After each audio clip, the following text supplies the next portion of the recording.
My sister and parents gave me a luxury crib at my baby shower. This is perfect for you, my sister smiled. It's expensive, so be grateful, my mother laughed, but I never used it. My husband asked, why not? I smiled. Try putting the baby in. He did, and his face went pale. Elizabeth Clayton, called Ellie by friends and family, stood by the window, watching her 8-month-old daughter Emma napping under the Japanese maple tree in the garden. The gentle May breeze rocked the baby's bassinet, filling Ellie's chest with a sense of contented happiness. She had once worked as a buyer at an upscale New York department store, but now devoted her days to childcare. As she sipped her coffee, she was certain it had been the most important decision of her life. Is Emma still sleeping? Ellie turned to see her husband Michael emerging from his office. His gentle brown eyes showed signs of fatigue, yet they were filled with affection. His job as an engineer at an IT company kept him busy, sometimes tying him up in lengthy video conferences even on remote workdays. Still, he always made time for his family and readily helped with baby care. Yes, she finally fell asleep. She was crying all night yesterday, so I hope she sleeps soundly today. Michael walked over to the window and put his arm around Ellie's shoulders. You're doing such a wonderful job. Emma is a lucky child.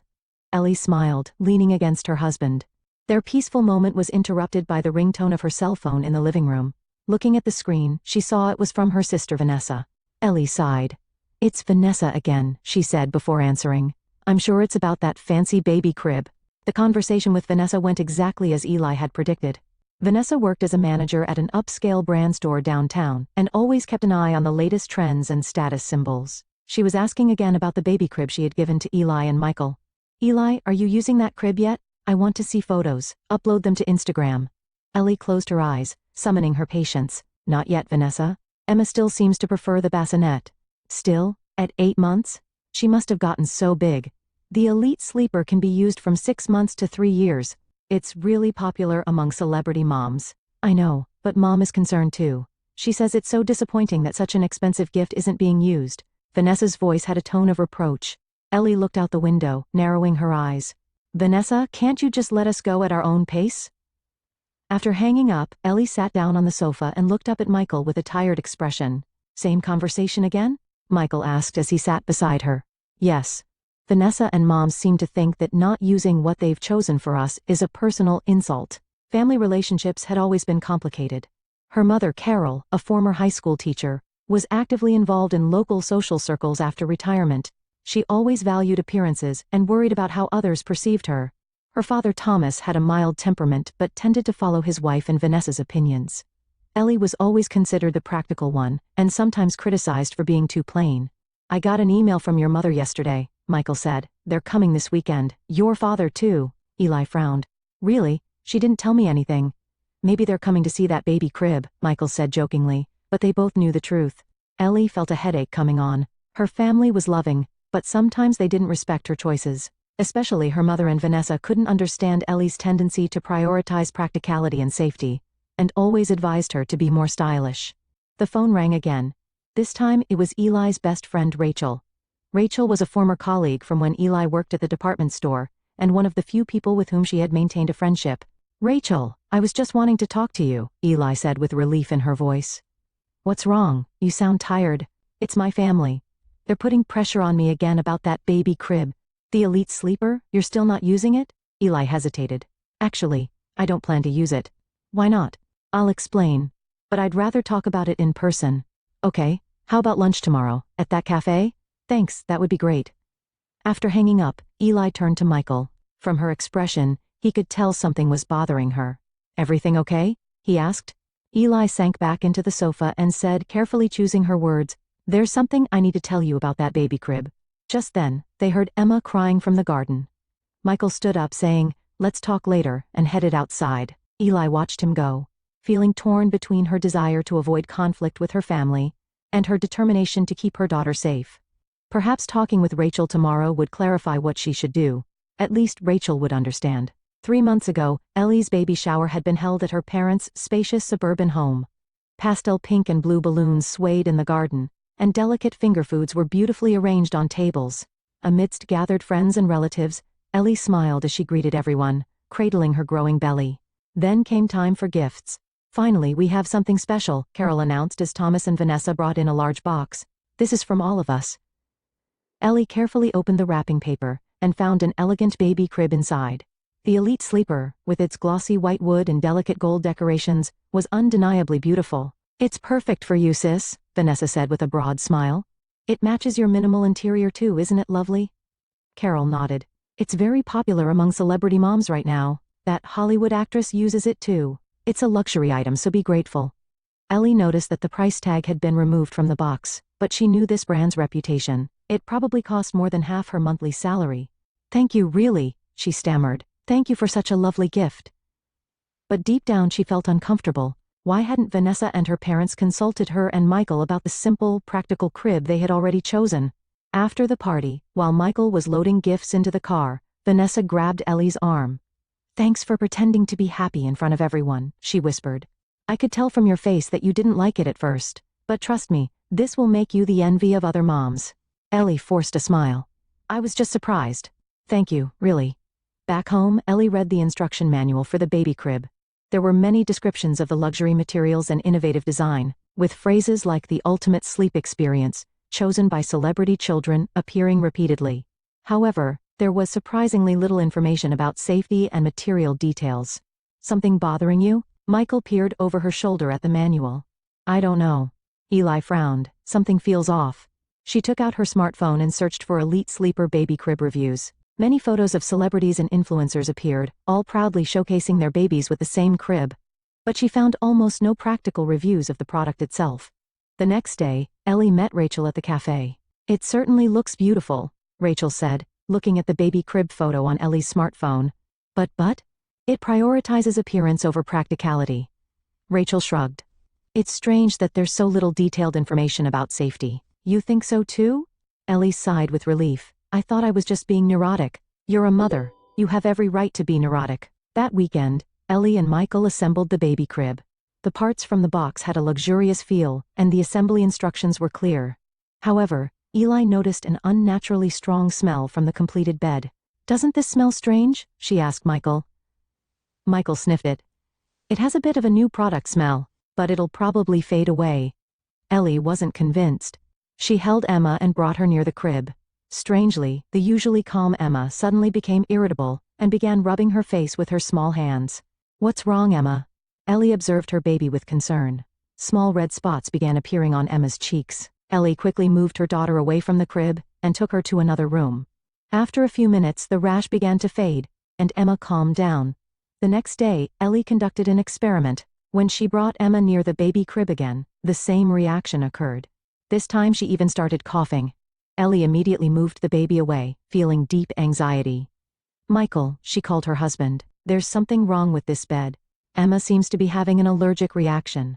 Michael was skeptical at first, but changed his attitude when Ellie showed him photos on her smartphone, Emma's red rash near the crib, and her normal skin went away from it. What could be causing this? He frowned. "I don't know. But I think we should stop using it."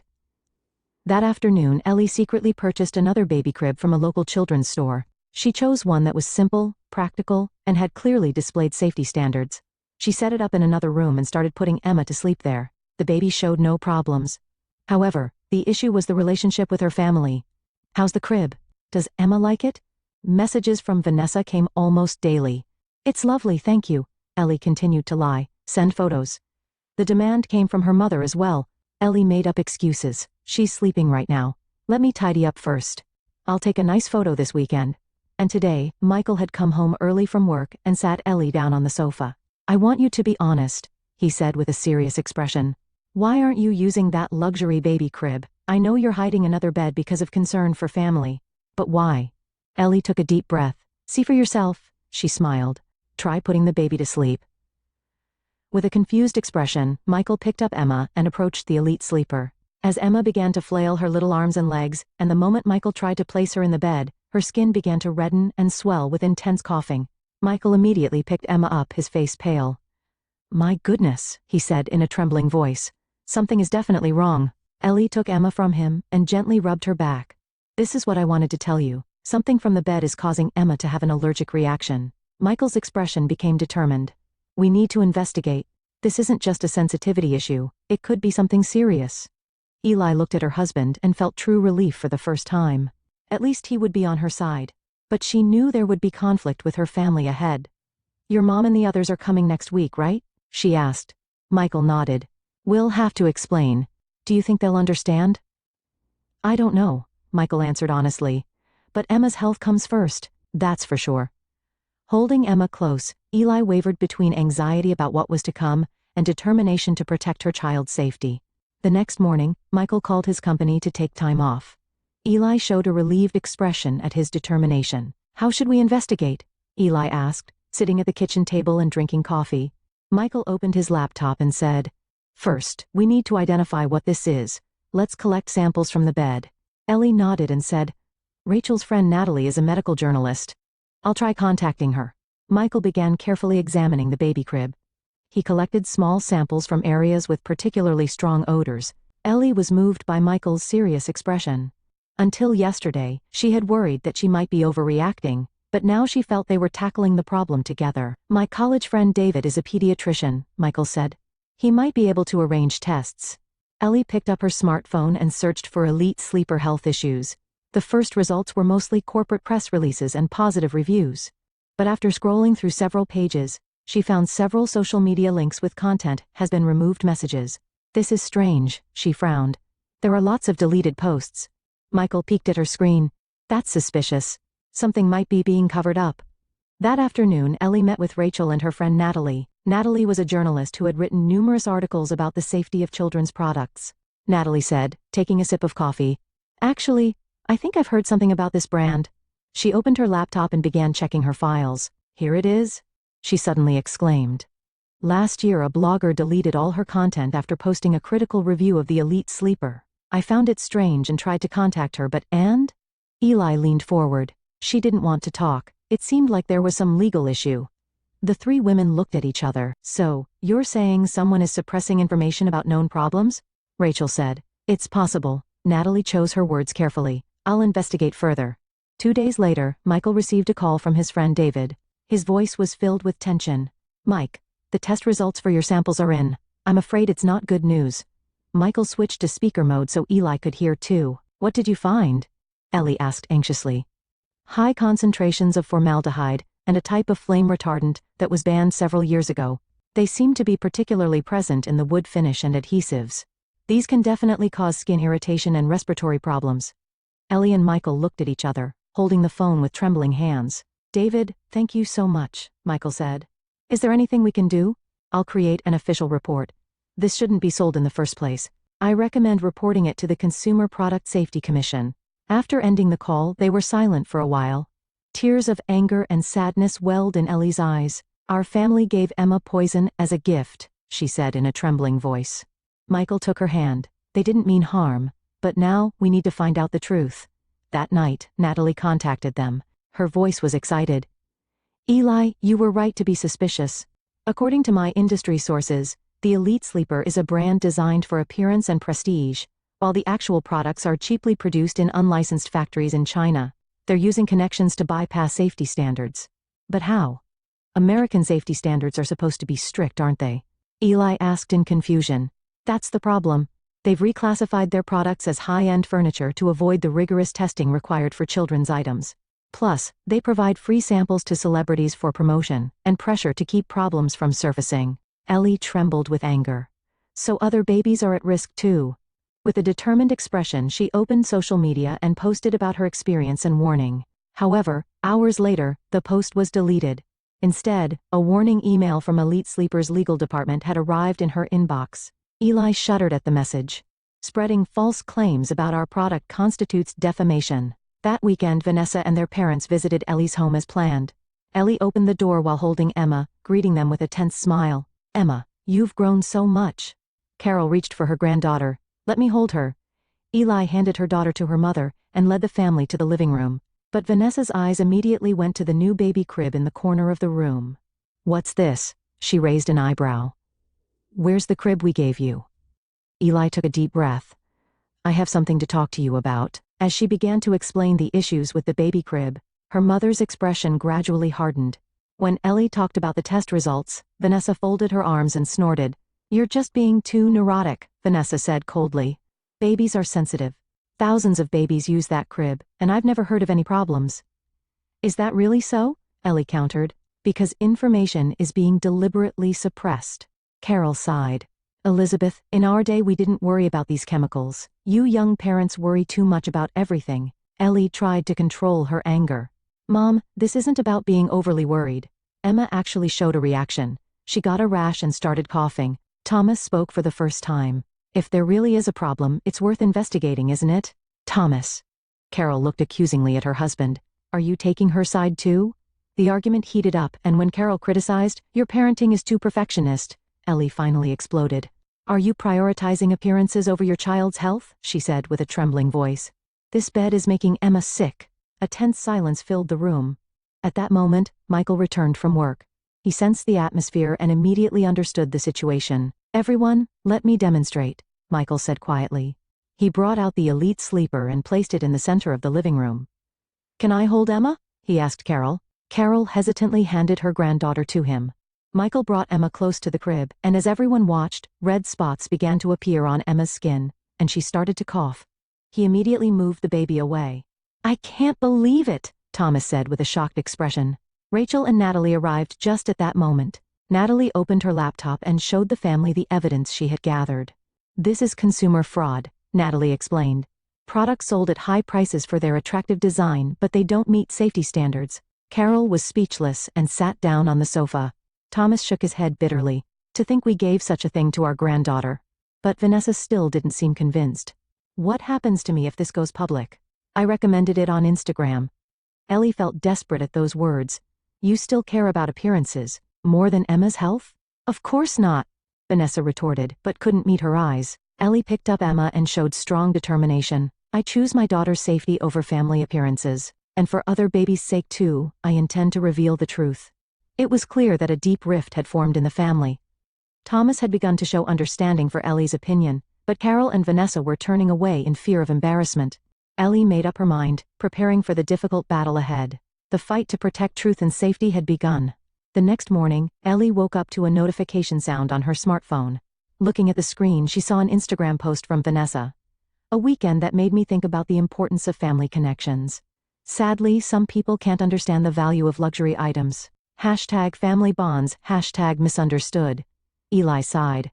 After yesterday's confrontation, Vanessa and her mother had left in anger. Only her father Thomas had gently patted her shoulder before leaving, quietly saying, I'll look into it. You okay? Michael came in from the kitchen and offered coffee.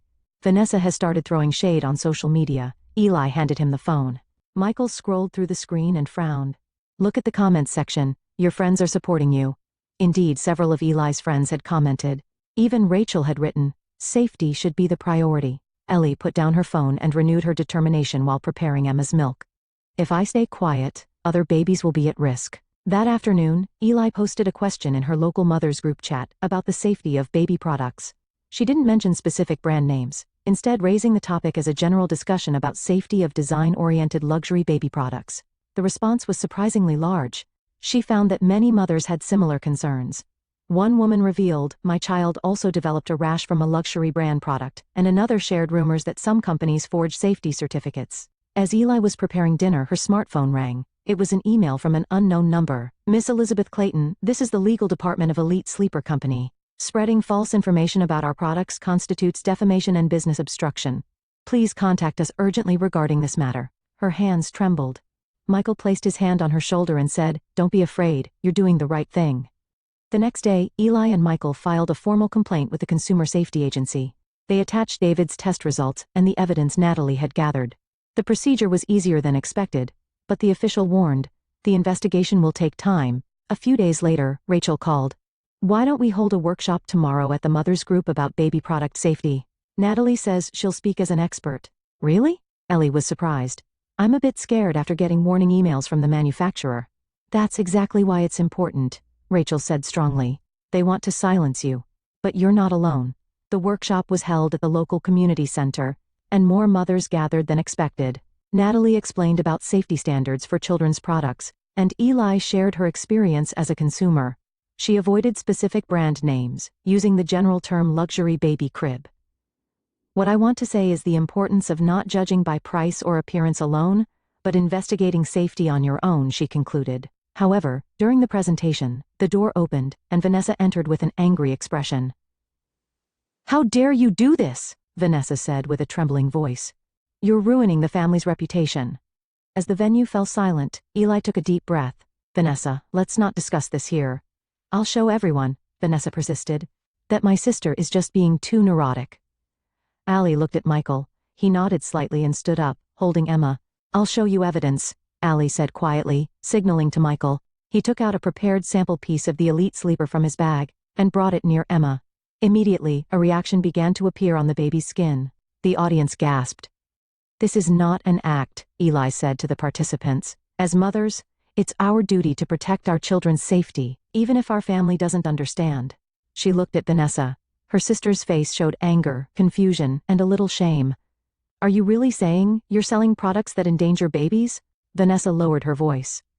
"What I'm saying is that we shouldn't prioritize appearances over safety," Eli answered gently. The meeting caught the eye of a local news reporter, and a short feature was included in the next morning's news. Eli's interview was included.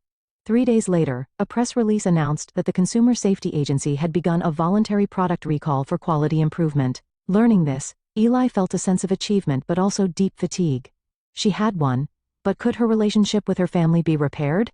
As Ellie sat on her home porch, she had an unexpected visitor. It was her mother, Carol. "May I come in?" she asked in a smaller voice than usual. Eli nodded.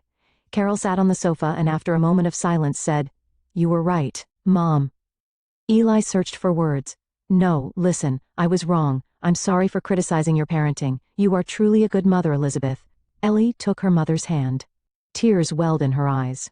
That night, Michael embraced Ellie in the kitchen and whispered, "You did the right thing. You're the best mother." Looking at Emma's sleeping face, Ellie thought that the rift with her family would heal with time. And most importantly, she had no regrets about trusting her instincts and standing up to protect her daughter. 6 months later, Ellie invited her family to her home garden. Brunch was prepared on the table, and Emma, now a year and a half old and beginning to toddle, played energetically under the shade of morning glories. "I have something to tell everyone." Ellie stood up with a glass in hand. The entire family, Michael, her parents and Vanessa, focused on her. "We're expecting our second child." Cheers erupted, and Carol hugged her daughter. "Congratulations, Elizabeth." Thomas patted Michael's back with misty eyes. Over the past 6 months, family relationships had gradually been repaired. Elite Sleeper eventually recalled all products and announced new models that complied with safety standards. They never publicly acknowledged the previous issues, but it became a significant lesson within the industry. "Look at this." Vanessa showed her smartphone to Eli. Once filled with luxury brand posts, her Instagram now featured hashtags like practical choices and child safety. "At the store, I now only deal with products that have received safety certification," she said, looking a bit embarrassed. After that incident, she temporarily lost her influence on social media, but now she had found a new direction. "That's wonderful, Vanessa," Ellie said sincerely. Carol sat with Emma on her lap and said, "Safety is more important than appearances." She still occasionally reverted to old habits, but now prioritized her grandchild's health. After lunch, Thomas called Ellie aside. "Your courageous action was right," he admitted candidly for the first time. "I should have stood by you sooner." "It's okay, Dad." Eli gently squeezed her father's arm. "Family isn't always perfect, but we can learn from each other." That evening, Rachel came to visit. She and Natalie continued their awareness campaign about baby product safety, and Ellie's brave action had influenced many families. "You've saved many babies' lives," Rachel said, hugging Ellie. "You should be proud." After Michael put their daughter to bed, he sat with Ellie on the porch swing. As the twilight sky turned red, Ellie felt a peaceful satisfaction. "It was tough," Michael said, holding her hand. "Confronting family was painful," Ellie answered honestly, "but I'm glad I stood up for my child's safety." In the bedroom, Ellie gazed down at the sleeping Emma. Her daughter slept peacefully in a safe wooden crib. Space for the second baby was already prepared next to it. From this experience, Ellie learned the importance of trusting her instincts as a mother. And that sometimes, even if it means confronting those you love most, you need the courage to speak up for your children. In the moonlight streaming through the window, Ellie gently placed her hand on her stomach. A new life was growing. She was ready to stand up to protect her children in any situation. Because that's what a mother's unwavering love is all about.